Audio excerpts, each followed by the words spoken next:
Imagine waking up tomorrow and discovering that nothing agrees anymore. Your phone says it's 8 o'clock.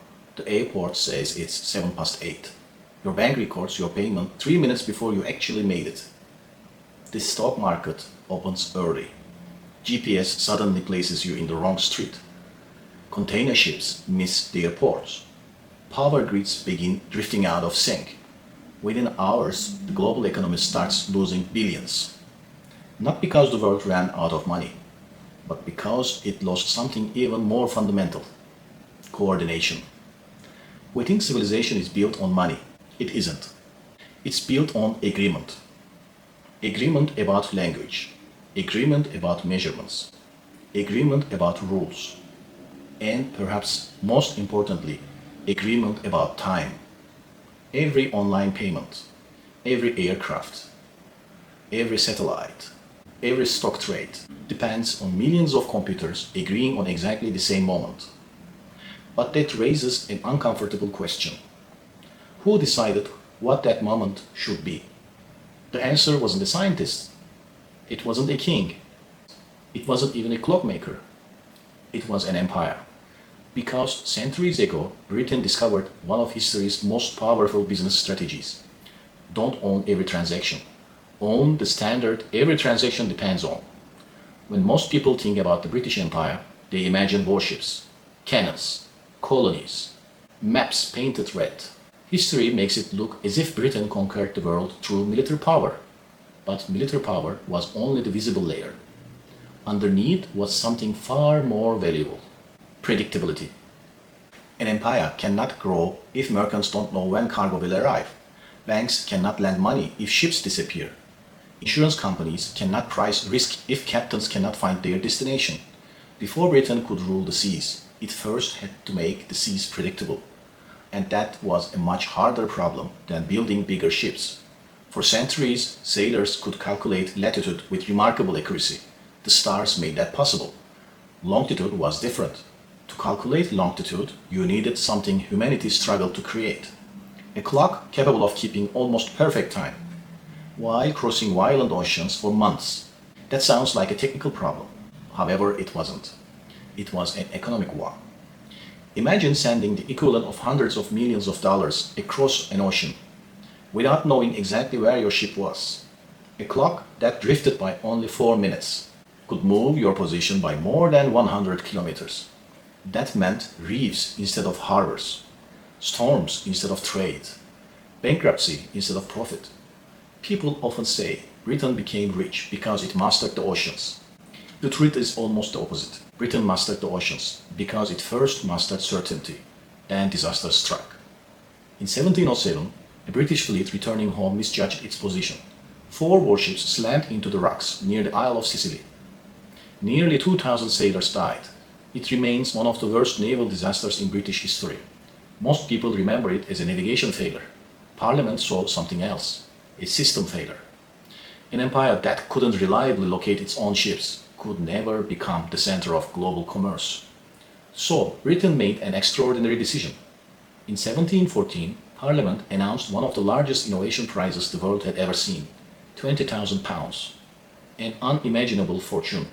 Not for a new weapon, not for a faster ship, not for a better cannon. For a better way to measure time. At first glance, that sounds ridiculous. Imagine a government announcing today that it will spend billions to build the world's most accurate clock. People would laugh, until they realized what that clock was really buying: reliable shipping, cheaper insurance, safer trade, more investment, more commerce, more tax revenue. The prize wasn't about building a clock. It was about building confidence. Eventually, an unlikely man stepped forward: John Harrison.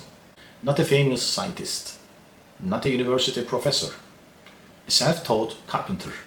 He believed he could solve a problem that had defeated Europe's greatest minds. Most experts dismissed him. Many believed his idea could never work.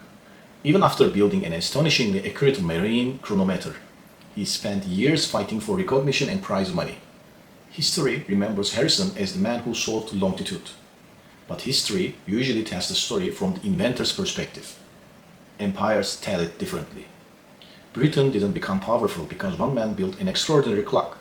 British became powerful because it understood what the clock actually created. Not accuracy, predictability. And predictability is one of the most valuable products any civilization can manufacture. The moment merchants trusted the sea, they sent more ships. When more ships sailed, insurance became cheaper. Lower insurance encouraged more investment. More investment expanded trade. Trade financed the Royal Navy. The Royal Navy protected trade. The system reinforced itself. Britain wasn't exporting clocks. It was exporting certainty. And certainty became one of the greatest competitive advantages in history. But here is where the story becomes truly interesting. John Harrison solved Britain's problem. Britain was about to solve everyone else. Because an accurate clock changes very little. A shared standard changes everything.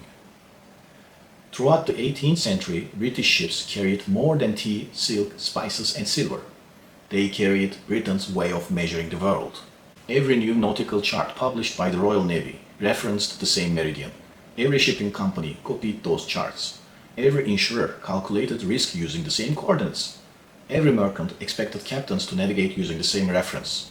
Slowly, almost invisibly, Britain stopped exporting products. It started exporting agreement. And that's what standards really are. Not rules, not laws, shared agreements that make cooperation easier than competition. The more merchants adopted Britain's system, the more valuable that system became. A captain living in Lisbon could navigate using British charts. An insurer in London could calculate the same voyage. A merchant in Calcutta could estimate the same arrival date. Everyone benefited. Simply because everyone was speaking the same language. Without firing a single cannon, Britain had begun building something much more durable than an empire. It had begun building a platform. And like every successful platform in history, its value increased every time someone else joined it. That is one of the oldest business strategies ever discovered.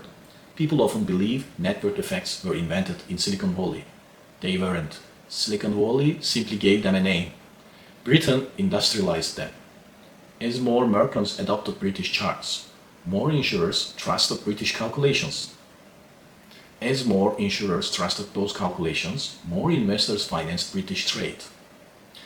As British trade expanded, even Britain's rivals found themselves using Britain's system. Not because Britain forced them, because refusing the standard became more expensive than accepting it. That's how true standards spread, not through coercion, through convenience. Every new participant made the network more valuable, and every new participant made leaving the network more costly. That is exactly how the strongest platforms still grow today. Visa is not valuable because it's made of plastic. It's valuable because millions of businesses already accept it. The internet does not function because one company owns it. It functions because billions of devices voluntarily speak the same protocols. Businesses use Swift because everyone else already uses Swift. Standards don't eliminate competition. They determine where competition happens. Once you own the standard, everyone else competes inside your system. By the late 19th century, global trade had become too interconnected for every nation to maintain its own way of measuring the world. The world wasn't suffering from a lack of technology, it was suffering from a lack of coordination. Something had to change. So, in 1884, delegates from 25 nations gathered in Washington, D.C. History remembers it as the International Meridian Conference. Most history books tell you that this conference created Greenwich Mean Time. That is not what actually happened. The conference didn't create the standard. It acknowledged the standard the market had already chosen. Greenwich didn't win because Britain demanded it. Greenwich won because the network had already become too valuable to abandon. That's how almost every dominant platform wins. Not because it's impossible to leave, because leaving eventually stops making sense. And when that happens, power becomes almost invisible. Nobody feels controlled. Everyone simply follows the standard because everyone else already does. That's one of the history's greatest paradoxes. The strongest empires don't force obedience. They make coordination more valuable than independence. Today, The British Empire no longer rules the oceans. Its colonies are gone. Its navy is no longer the unquestioned master of the seas. But the mechanism it discovered never disappeared. It simply evolved. Today, GPS satellites continuously broadcast incredibly precise time, not because people care what time it is, because without synchronized time, GPS cannot calculate where you are. Financial markets move trillions of dollars every day, but not because computers are fast, because thousands of computers agree on the exact same sequence of events. Cloud computing allows millions of servers across different continents to behave like one enormous machine, not because they are physically connected, because they are coordinated. Artificial intelligence follows the same pattern. Models communicate through shared protocols. Developers build on common frameworks. Entire ecosystems emerge because millions of people voluntarily adopt the same foundation. The technology changes, the mechanism does not. The most valuable companies aren't always the ones making the final product. They are the ones defining the layer everyone else builds upon. History has repeated this lesson for centuries. Portugal controlled the route. The Dutch mastered global trade. Britain defined the standard. Every generation discovers a different technology, but the underlying strategy remains remarkably consistent.